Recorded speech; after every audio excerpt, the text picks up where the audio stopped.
سعودی عرب بھی field marshal Syed Asim Munir کی خدمات کا معترف، سعودی عرب کے اعلیٰ ترین قومی ایوارڈ سے نواز دیا گیا۔ فیلڈ مارشل سید عاصم منیر کو king Abdulaziz medal of excellence عطا۔ سعودی قیادت کی جانب سے یہ اعزاز دفاعی تعاون کے فروغ اور خطے میں امن و استحکام کے لیے خدمات کے اعتراف میں دیا گیا ہے۔ فیلڈ مارشل سید عاصم منیر کی سعودی عرب کے وزیر دفاع شہزادہ خالد بن سلمان سے ملاقات، علاقائی سلامتی، دفاعی اور عسکری تعاون اور اسٹریٹجک اشتراک پر تفصیلی تبادلہ خیال، پاکستان اور سعودی عرب کے تاریخی، برادرانہ اور گہرے تعلقات کی توثیق۔ فیلڈ مارشل عاصم منیر نے سعودی قیادت کی جانب سے اعزاز پر اظہار تشکر کیا اور پاکستان کی سعودی عرب کی سلامتی، استحکام، خوشحالی کے لیے بھرپور حمایت کا اعادہ کیا۔ یہ اعزاز پاکستان سعودی عرب اسٹریٹجک شراکت داری کی مضبوطی کی علامت ہے۔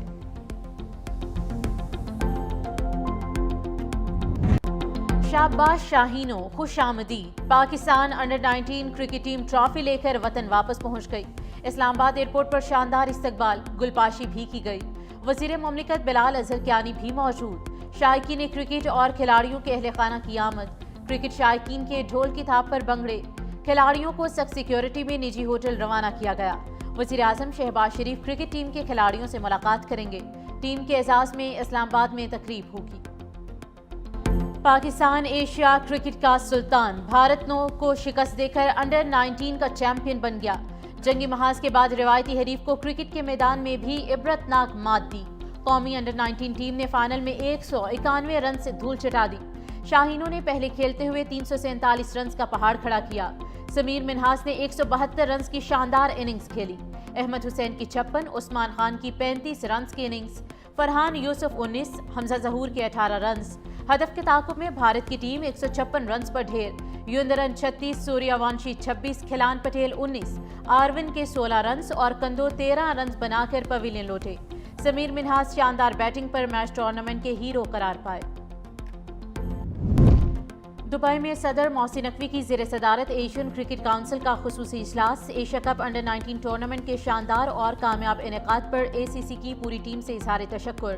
محسن نقوی کی ایشیا کپ کے کامیاب انعقاد پر ٹیم کو مبارکباد۔ اجلاس میں ایشیا میں کرکٹ کے فروغ کے لیے state of the art high performance centres کے قیام کا فیصلہ۔ سہولتوں سے محروم ایشیائی ممالک جدید کرکٹ سہولیات سے ترجیحی طور پر استفادہ کر سکیں گے۔ محسن نقوی کا کہنا ہے کہ اے سی سی کے ہائی پرفارمنس سینٹرز کا دائرہ کار بتدریج بڑھایا جائے گا۔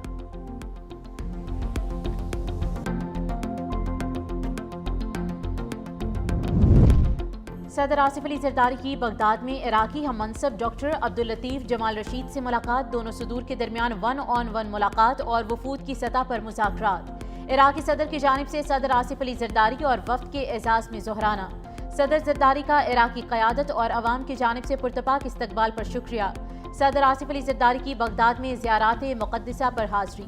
صدر مملکت کی حضرت شیخ عبدالقادر جیلانی رحمۃ اللہ علیہ کے مزار پر فاتح خوانی کے بعد قاسمیہ مقدسہ میں امام موسیٰ القاسم اور امام محمد التقی الجواد کے روزوں پر حاضری دی گئی۔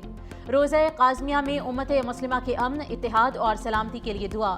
زائرین کی کتاب میں اپنے تاثرات قلم بند کیے۔ صدر زرداری نے ائمہ اہل بیت کی تعلیمات کو علم، صبر، حکمت اور اخلاقی قوت کا دائمی سرچشمہ قرار دیا۔ صدر زرداری کی امام اعظم ابو حنیفہ کے مزار پر حاضری، مزارات کے منتظمین اور مبلغین سے ملاقاتیں کی۔ جامشورو کیڈٹ کالج پٹارو کی passing out parade, chairman Pakistan Peoples Party Bilawal Bhutto Zardari کی بطور مہمان خصوصی شرکت۔ بلاول بھٹو نے خصوصی مارچ پاسٹ کا معائنہ کیا۔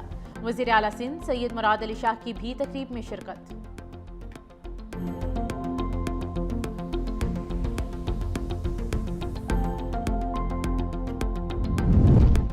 ملکی معیشت میں ایک اور سنگ میل، پاکستان کے زر مبادلہ کے ذخائر مارچ 2022 کے بعد بلند ترین سطح پر پہنچ گئے۔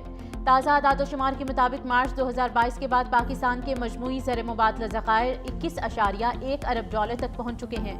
تاریخی بلندی پر موجود ملکی زر مبادلہ کے ذخائر پائیدار ترقی اور ملکی قیادت پر سرمایہ کاروں کے بھرپور اعتماد کا مظہر ہیں۔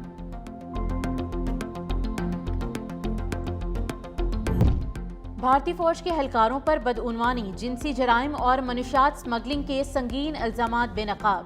ایشیا نیٹ ورک نیوز کے مطابق بھارتی فوج کے افسر لیفٹیننٹ کرنل دیپک کمار شرما اور شہری کو رشوت کے مقدمے میں گرفتار کر لیا گیا۔ وزارت دفاع میں تعینات افسر اور ان کی اہلیہ کے خلاف کرپشن کیس درج۔ دی انڈین ایکسپریس کے مطابق جھارکھنڈ میں ٹرین میں خاتون سے زیادتی کے الزام میں بھارتی فوجی اہلکار اجیت سنگھ گرفتار۔ ہمیں حکمرانوں، بیوروکریسی اور صنعتکاروں سے خطرہ ہے، مولانا فضل الرحمان کا کراچی میں تقریب سے خطاب۔ کہا ہم آپ سے کوئی جنگ نہیں لڑنا چاہتے، ہمیں میٹھی میٹھی باتوں سے بہکاؤ نہیں، سیاست آپ کا کام نہیں ہے، ہمارے اکابر نے سیاست کو فروغ دیا ہے۔ مزید بولے مدارس کے خلاف کوئی سازش کامیاب نہیں ہونے دیں گے۔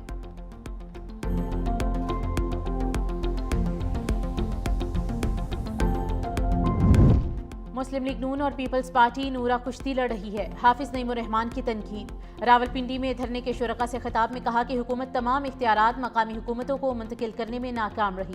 جماعت اسلامی نے پنجاب حکومت کے بلدیاتی ایکٹ کے خلاف احتجاج کیا۔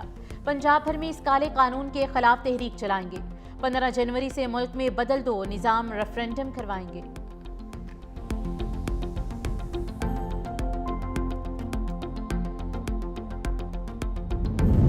طویل انتظار کے بعد دسمبر آخر بھیگ گیا۔ بلوچستان اور شمالی علاقوں میں سردی کی لہر، برفباری اور لینڈ سلائڈنگ سے شاہراہیں بند۔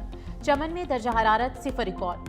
گلگت میں شاہراہ قراقرم کے مولاد پر پڑی اور چلاس کے قریب لینڈ سلائڈنگ کے باعث راستے بند۔ بالائی علاقوں میں وقفے وقفے سے بارش کا سلسلہ اور برفباری جاری۔ مظفر آباد اور وادی نیلم میں بھی دوسرے روز برفباری۔ بالائی علاقوں نے سفید چادر اوڑھ لی۔ زیریں علاقوں میں بارش سے سردی میں اضافہ۔